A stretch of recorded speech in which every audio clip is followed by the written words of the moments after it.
Hello everyone, Hello. welcome to the 6th episode of Ask a Leader. So last week itself we have invited Maybelline Wong, our Gold Director, to share with us how to be a great storyteller. We have received a lot of feedback. A lot of people are telling us that wow, receive a lot of great tips and they are now applying whatever things that they have learned, crafting stories, how to make great conversation and how to warm up their audience itself. So these are really fantastic sharing by our leaders. And this week itself, we have invited our Executive 5-Star Diamond Director, Winston, here with us. Hello, Winston. Hi everyone. What have you been doing? I'm doing very great, especially in this scenario. These 2 years we have been actually covering up because of the COVID. So right now, the government actually give us the opportunity to open up.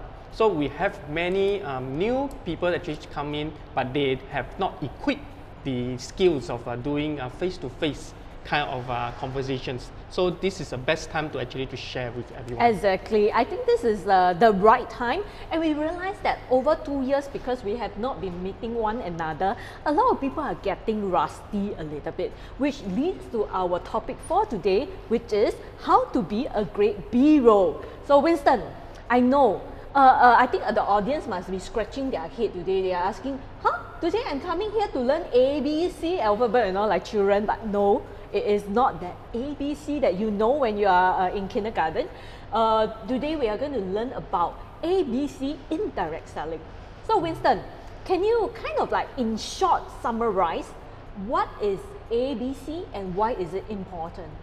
Oh, well, ABC is very important, especially in direct selling markets, because many people, especially most of us, that actually we want to bring our friends. The first person to know is our family members or our friends. So when it comes to very close relations, we have this problem in building this relationship. So we need to have these ABC's rules to come into play a part. So what is A, what is B, and what is C?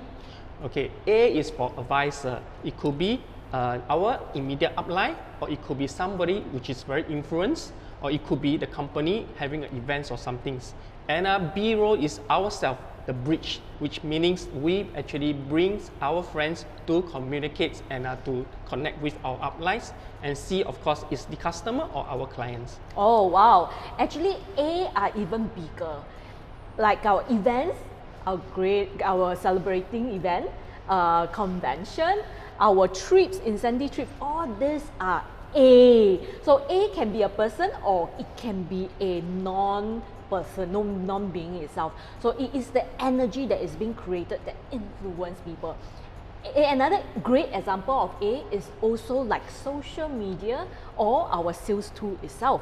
So but I realized that in a lot of new distributors, when they join, most of the time they are being taught how to become a grade A, a small A, how to do presentation.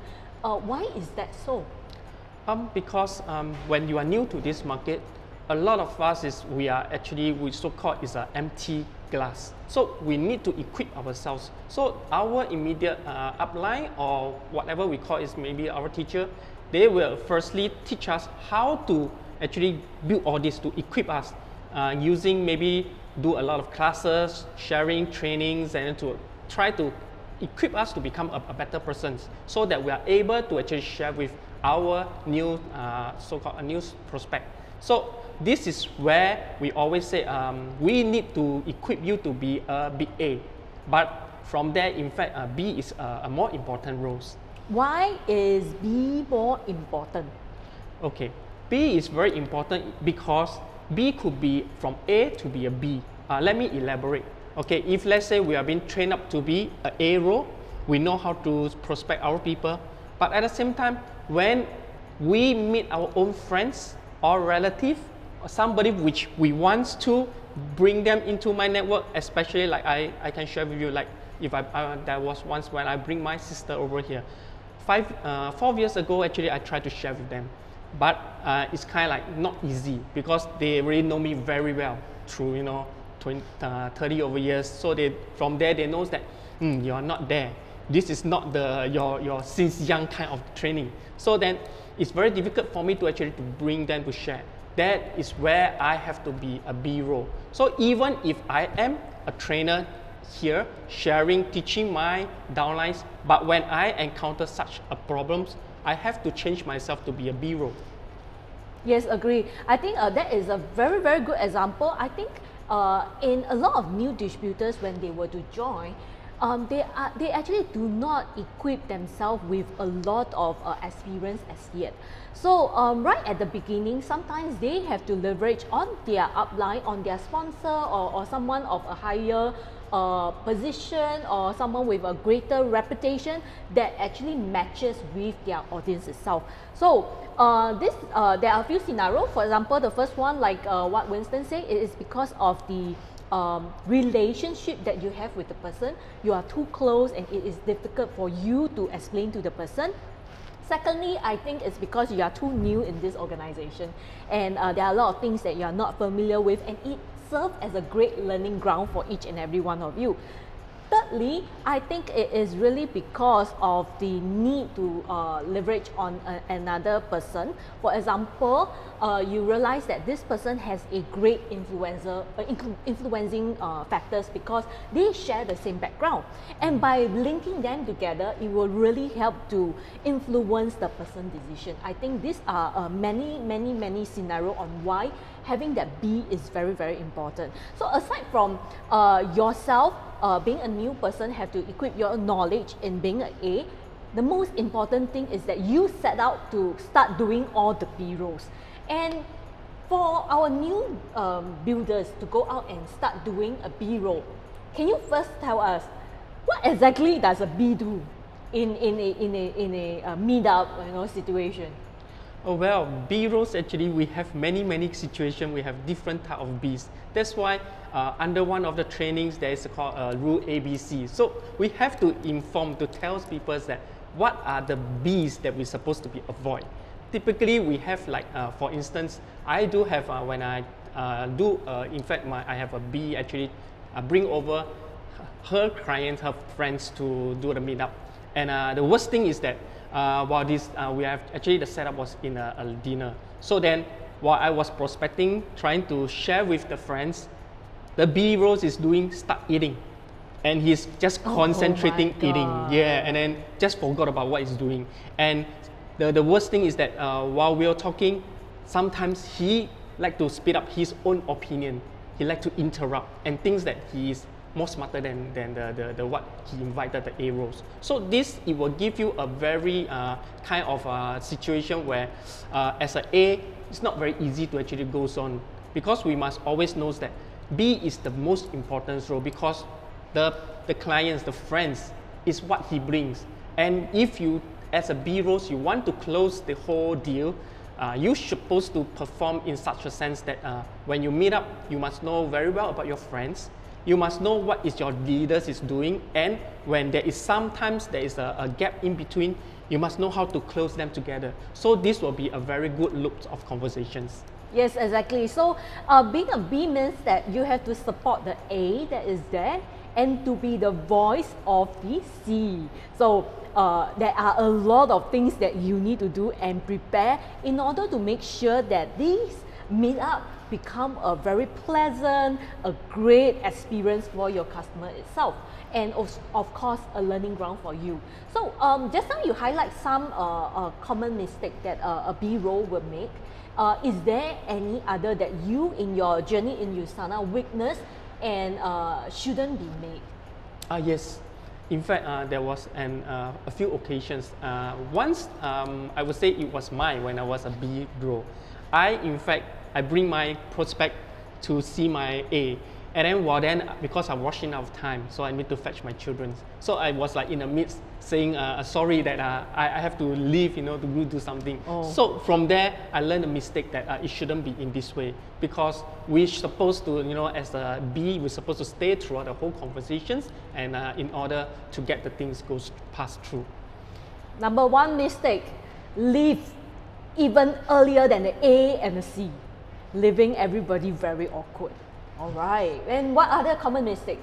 Oh well, other than that, people who actually sometimes they think that they are smarter than what the A is doing.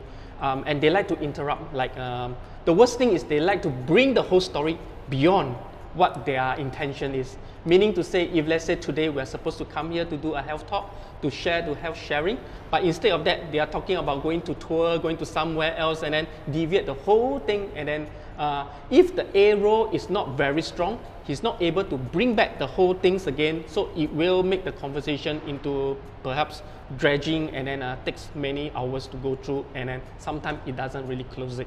Yes, second common mistake, they do not complement or do not play their supporting role well. While trying to become the main actress, yeah, that shouldn't be it. So what is another common mistake? Oh, I have met up another one, which actually this person was very blur. So when I keep talking to the person, right, he was like very blur, you know. He just do his own thing. So until the sense that I have to kick him.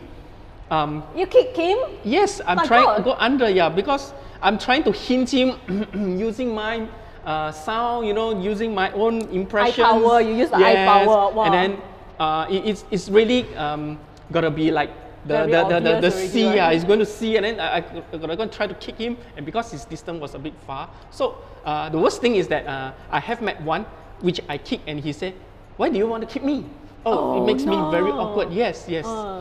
Oh my God. So because being a B means that you have to support whatever that A is saying, right? So when a B was sitting there and like, oh, blah, blah, or is not aware of what is going on or happening, I think this is really, really going to be a crazy meetup. Wow. And is there any other interesting common mistake that you made? Very common. In fact, throughout the whole journey in USANA, we have met many different weird kind of persons. Some which they do not even know that why they want to come over here.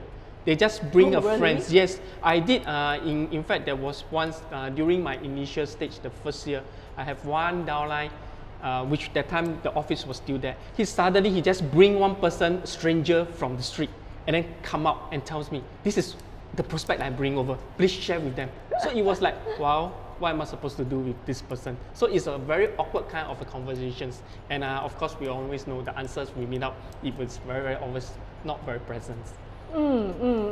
I think there are a lot of common mistakes that we have seen in a lot of bees, that actually newbies that have made, you know. But there are also mistakes that OBs tend to make also. But through this scenario, the examples that Winston has given, it's really to help us to be more aware about ourselves and to really understand what exactly does the B role need to do. So Winston, when you are coaching your team members, what are some of the pre-preparation, during and after that you will guide your teammates, you know, how exactly to play a B role? Let's talk about pre-meetup. What are some of the things that you get them to prepare or do? You know, what kind of questions do you ask them?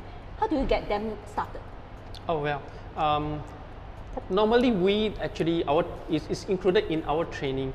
We always tell our downlines that before we do a meetup, you have to give us the whole information of what this person is. Probably, what information? Okay, like the most basic, the family background, whether this person is single or is married, how old is he, whether he really go into health issues or he is really in needs of building his own kind of these bodies, kind of things, and then what kind of needs he wants. Is he actually looking for particularly looking for career, or he's looking for a second kind of incomes? So all these things will lead to what we are going to ask, that kind of questions. So these are information that they have to prepare. How to find? Imagine just now that situation where the person were to grab from the kopitiam and say, "Hey Winston, I got this someone that I would like you to meet." Do you encourage this kind of arrangement? No, I would not advise that to be, because we always know it takes time. You see, you want the whole scenario or want the whole deals to actually to close it, which I would say about 80% kind of done things, right? We have to actually do preparations. So preparations, of course, firstly we know the persons, and we have to get the right person, the right A's to do. Because if let's say you find this person, which is your friends, maybe he's in a marine background. Of course, you can find somebody like me, which is a marine background, so that we can have the same kind of sharing. So from there, the initial kickstart will be easier, and then slowly you will lead through how to go well into the subsequent conversations. Wow, yes, correct. So a lot of our audience must be wondering, all this private information, how to find, correct or not? So everybody please go back to our YouTube site and look at our past sharing. One of the sharing by Teresa actually talk about how prospecting, how to invite, all this thing. So in that initial stage, you actually don't talk about USANA, right? So mainly it's just conversation, finding the person needs, what exactly they are doing, just chit chat, like what Maybelline told us last week. Just talk and understand, and never to sell anything. It's really to gather information of this person. How long does it usually take to get all this information? In fact, it depends on how this person kind of training. If let's say he meet up more persons, right, he'll be get used to it. So this is where I always tells my downlines that you have to speak to more people, and the training is always by speaking. So it doesn't mean that this person must be joining your team. It's just a proper conversation outside to find a suitable prospect. And of course, you want to build out this network, you have to find the person with the same frequency, because this is a long-term building career. It's not a short-term. So to get to know the person more well in depth, you can get a higher kind of percentage of getting the deal done. Yes, correct. So we are not asking you to come up with a survey form and start calling up people and say, hello, may I know whether you are married? How many kids do you have? No. It is really through conversation. So let's say today you have a friend, I'll call out Winston and say, hey, hi Winston, would you like to go for a coffee? Or, or simply just reach out to them in social media just to touch base and start building relationship. I think there are a lot of things that it is important for us to learn in gathering information, and the training can go really deep itself. And I recommend each and every one of you to start doing role plays to kind of like get yourself into that momentum, like what Winston have shared. You don't do, you will never know how it actually worked like, right? Yes. So aside from getting information, and they have to give you the information, so give who? The upline or the A?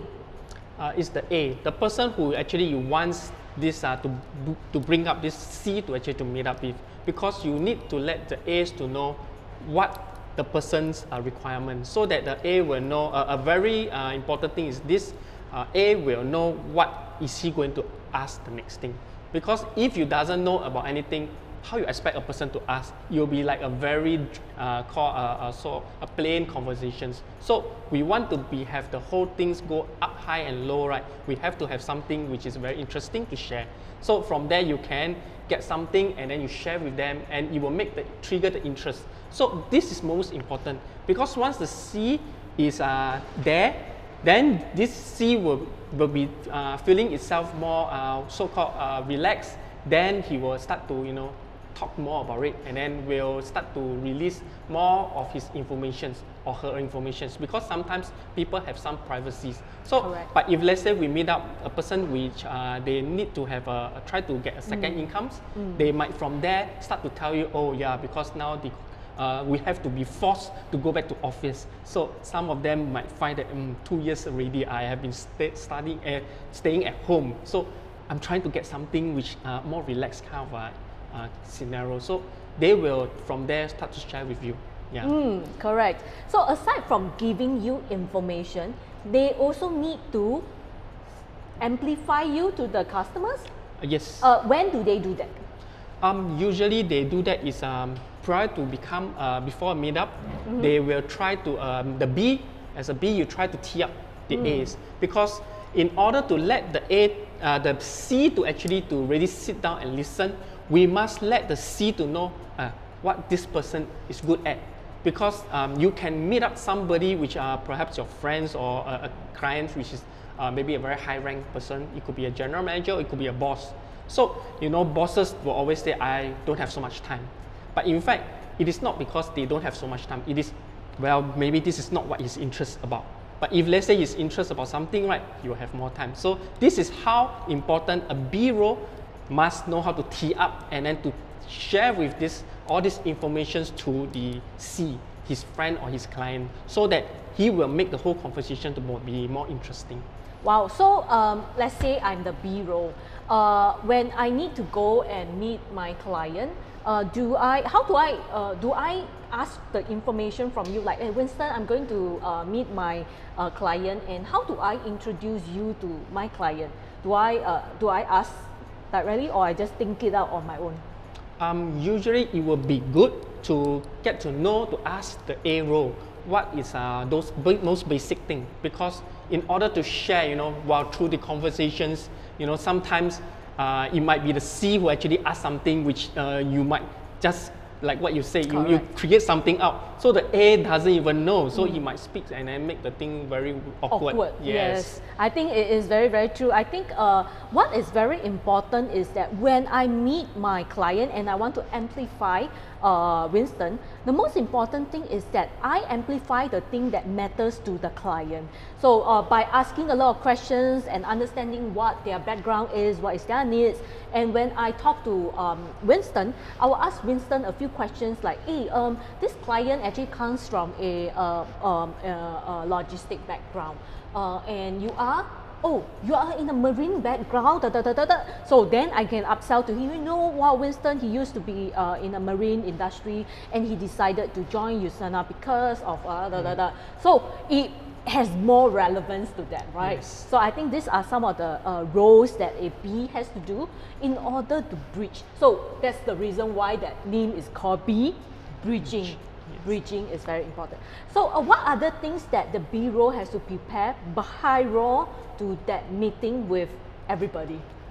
Okay, the sharing of locations and of course the timing. It will be the B actually supposed to do probably like what we always practice. We give, always we share with our downlines, you always choose 2 timing. But before you choose these 2 timing, firstly you have to go and inform your A first, the person you want to invite. So asking him what time is he available. So from there you know the timing, you just need to tell your A that you will be meeting somebody, so you're trying to see whether this thing can be arranged. Then from there, you start to talk to your C to get the time slot to get ready. So from there, the conversation and the meetup times, everything will be in a very nicely placed. Then of course, as a B, we're supposed to, because we haven't been an A, so we take out papers and then we have to, just write down things that we don't know to show the C that we are here to learn, because we need to let them know that why is it that we need an A's here. So at least the C will feel not so awkward.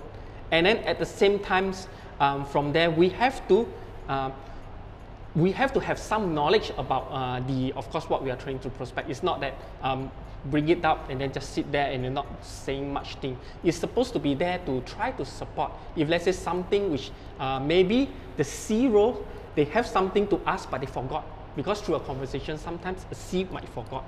Or even could be that during this whole conversation times, A might have something which want to tell C, but might have also forgotten about it. So as a B role, you're supposed to bridge up the whole thing and then just make everything goes very smoothly. Wow. How do they know who wants to talk about what? It's all in the preparation part, right? Yes. So in your preparation before you meet up everybody, I think the first thing is that what is the ultimate outcome you want from this meeting? Do you want this person to join as a distributor, to join as a preferred customer, or just to buy a product? And what kind of hurdles, challenges that this person has to cross in order to make that decision? I think this must be clearly stated out so that everybody know, and you know how to ask the right question, prompt the right question at the right time. I think this is very, very important. And of course, being of course, like what Winston say, you just sit there and don't be a blur sotong, right? You have to sit there and take notes. Why we ask you to take notes? It may look a bit awkward, right? Like, you sit down and start taking notes. Taking notes, right, helps you to stay focused on what the person is talking about. And while you are taking notes, it's not just write a lot of things, right? It is really to observe what question did the A role ask. what did he do, and then right after that you were to ask question, right? So I will be sitting there and Winston will be talking to my customer, and I'll be writing, oh, he asked this question that I had never thought about, so I write down. Oh wow, he did this, and I write down. I think and when the customer say no, how Winston managed that no question, oh very good, I write down again. I think these are all the things that B has to actually play. I actually personally seen, because I myself is also sometimes a role, I have also seen people during a dinner. The B role was very busy ordering food. And I think that is really a no-no. And it was sometimes being brought to an environment that is very noisy, right? What kind of places do you usually recommend ABC role to be taken place in? I would advise somewhere which is more quiet. Of course, if let's say the conversation, if it's not a very high tone volume, it could be in a coffee cafe. That will be a better place. But of course, the positions on where you're sitting is very important, because we do not want to have the C row to face somewhere where there's a lot of clouds or people walking here and there. Right? Yes. Yeah, all the pretty girl walk past, while the eyes will look at them, right? Yes, correct. I think that is very, very true. We do have a few questions that come in from the audience, where sometimes they have a tendency to bring the person to their home, the A row home. I think in Singaporean context, it can be a little bit challenging, because it is a scenario where A and C do not know each other, and the vulnerability of having to go to someone's house can be really, really big. So it is often a more neutral ground that is being chosen. I think that is very, very important. And like what Winston say, sitting plans is very important. Please make sure that the person do not face the entrance. And the B row always have to sit on the outside, so that he can clear off any disturbance, right? Do you have any, like for example, common mistake that happen during that meetup that you feel that is necessary to bring it up again? There is one in particular. I find that sometimes the B rows, right, they have a tendency like saying that, oh, this friends, he or she is very busy, so if it's okay to go to their house to meet up. This is one of the which I call it's not a very good deal, because we always know that you go into somebody's place, right? The worst thing is if let's say they have children, babies, and then they'll be like busy doing their own things. Because what we want is to bring across to let them know what their needs is, and to get the things actually come across. But if let's say too many disturbance, right, it might actually causes a lot of unpresentable things happens. Yes. Hey, do you recommend? Let's say you are B and I'm your client, and I say that, I would like to bring my friends who is expert in direct selling along. Would you recommend it? I will not recommend this, because how do you reject? Usually I will tell my B role, say that because this person, he wants to know about probably want to get better in maintaining his own health.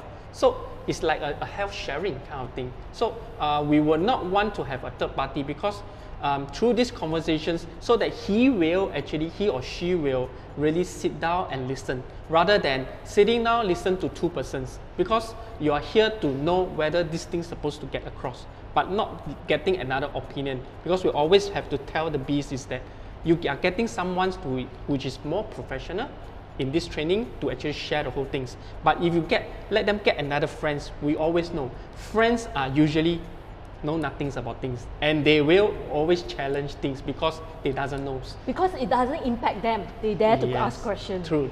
Yeah, I think one of the things is that how we would handle is one of the reasons I think is when a person were to invite a friend along, mainly it's because they do not have a strong relationship with the person. They do not trust the B.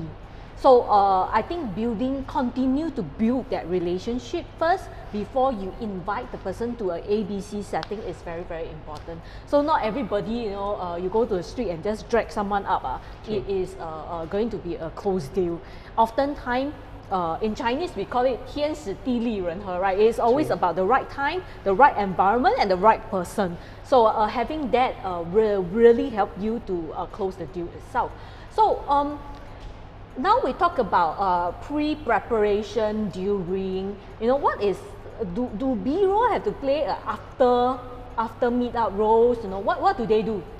Okay, in fact, after meetup roles, right, I will always tell my own downlines, after this meetup, of course, you just send them, if let's say it's a cafe or something like that, you send them off to, then after that you come back.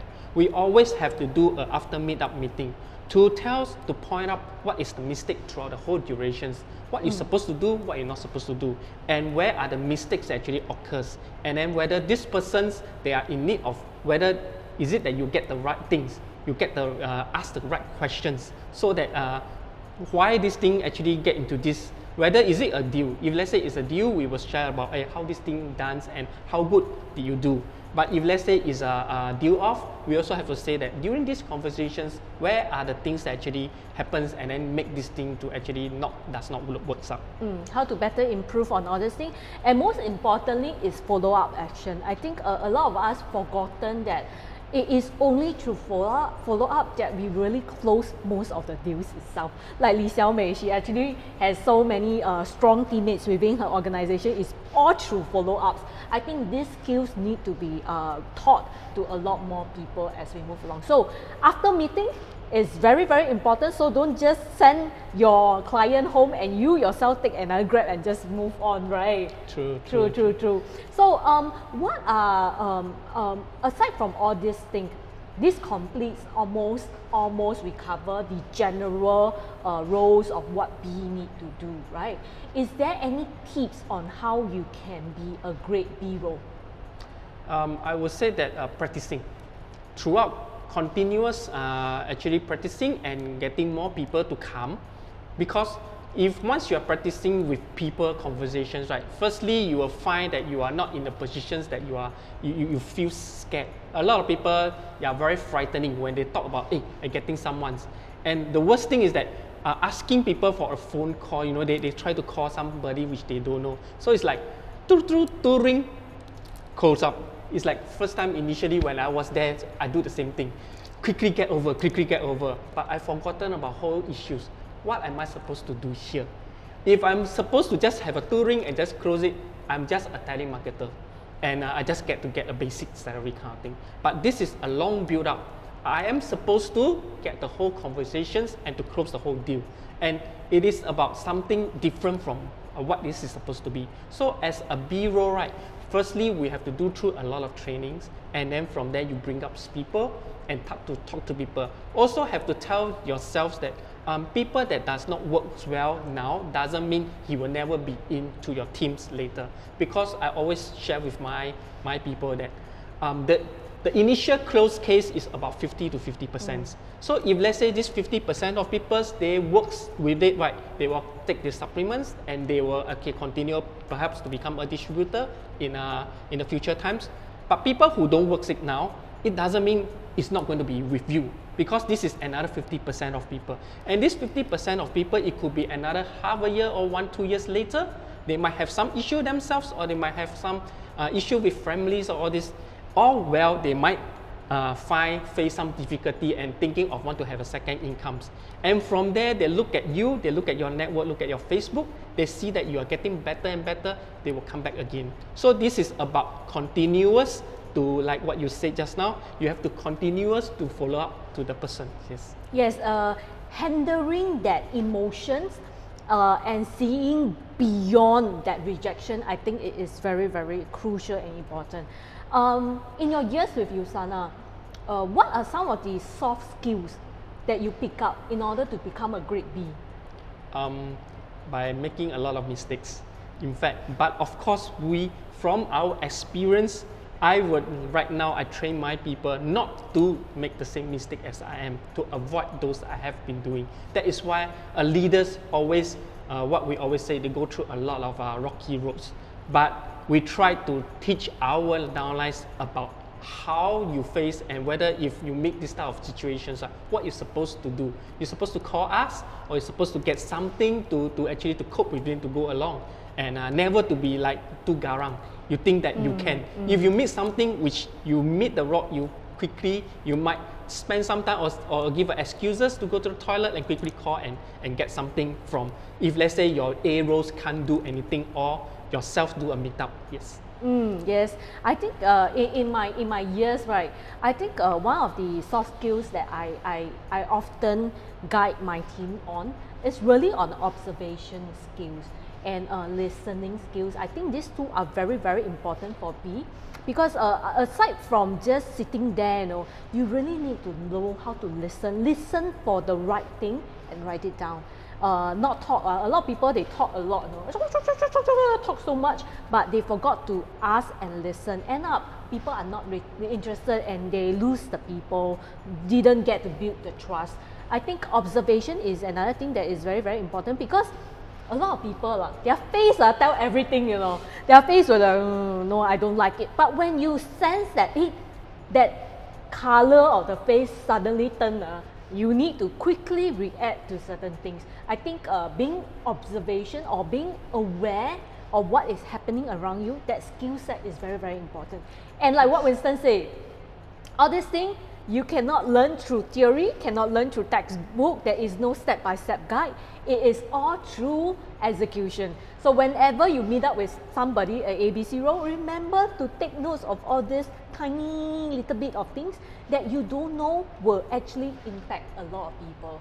Wow, Yes. Very, very great sharing. So Winston, maybe this is a great opportunity for us to know you a little bit, because I realize that you don't actually appear on a lot of our training sessions, and this is a great opportunity for us to hear from you. What exactly do you love about USANA? I love about USANA, it actually it comes along with the whole my family first. I would say that why do I actually want to do full-time USANA? It is because when I found out that I have my own time, I can schedule it. But rather than previously I was working as a general manager, I have a lot of so-called, those timing are not as per what I want, because I need to go to attend meetings, I need to have everything, I need to see the bosses a lot of times and travel around very often. But then here I have more times to spend with my children. Yes, and then what I found that family is actually a very important role to do also, especially I have 3 kids, and my kids are right now, one is in secondary school and the other one 2 in primary school. So I have more times to interact with them. And at the same time, my whole teams are like my family members. So we will have, I would say that almost every day we will have meet up with all different teams members, and they will share about their problems, their issues, and also their happiness. So it's there that you find that it is not only beyond, it's not only within your own family, it is the whole great USANA family. And then not only through my own teams, I get to have time to share with leaders through the whole world, and through the office, we get to know a lot of more and more people. And this is a very healthy family. From there, because I see our visions, our Dr. Myron Wentz visions, which is where it attracts me and my wife to come in to do this business. And I find that not only to have my own goals to really accomplish, but it can accomplish a lot of people's goals to do. Yes, exactly. I think this is very common in a lot of Singaporeans, especially those who work in Singapore itself, because most of the time we spend like almost 12 hours at work, right? And that is the average. And it is always work. And oftentimes we joke that as we get older, our social circle starts to shrink and almost even become just your colleagues, that is your friends, right? Yes. So having this opportunity to widen your network, have a lot more connections, all these connections are not just acquaintance. There are really people there who is supporting your dream, and I think that is really that passion that brings Winston into this business full time. Wow, amazing. So what advice would you have? I think it's May now, right? What advice do you have for people, new business builder who is eager to kickstart their business in USANA? I would say that you must have goal. Always set your goal. So you have to talk to your own uplines, your leaders. that I want what is my short-term goal, what is my medium-term goal, and my long-term goal. Short-term goal is within the 3 months, the 12 terms. Whether what do we do? Like the office itself, they have every month we have different kinds of events coming on. So talk to the leaders itself how to set a short-term goal and what is your medium-term goal that comes to be your year-end. Whether are you going to accomplish your so-called your growth and to fulfill the incentive trip to go for your own tour, because we always say that not only about working, not about sharing, we also need to go and enjoy life. And of course your long-term goal, whether what do you want to do in future, and do you want this to be a forever things, and whether does this thing can inherent to get into your children's to do it the same things. So you have to go and plan things really earlier, so that as a new person, right, you know that this is a very long-term relations. I do not want to do something short. So like my wife always say, you want to have something short or you want to earn something which is long and stable. So this is where you're supposed to go and plan to. Yes, so all these are goal setting. In USANA context, we call it wildly important goal. If your goals does not scare you, it is not big enough. So thank you everyone for your time, and thank you Winston for participating and sharing great tips on our Ask a Leader, and we hope to see each and every one of you next week.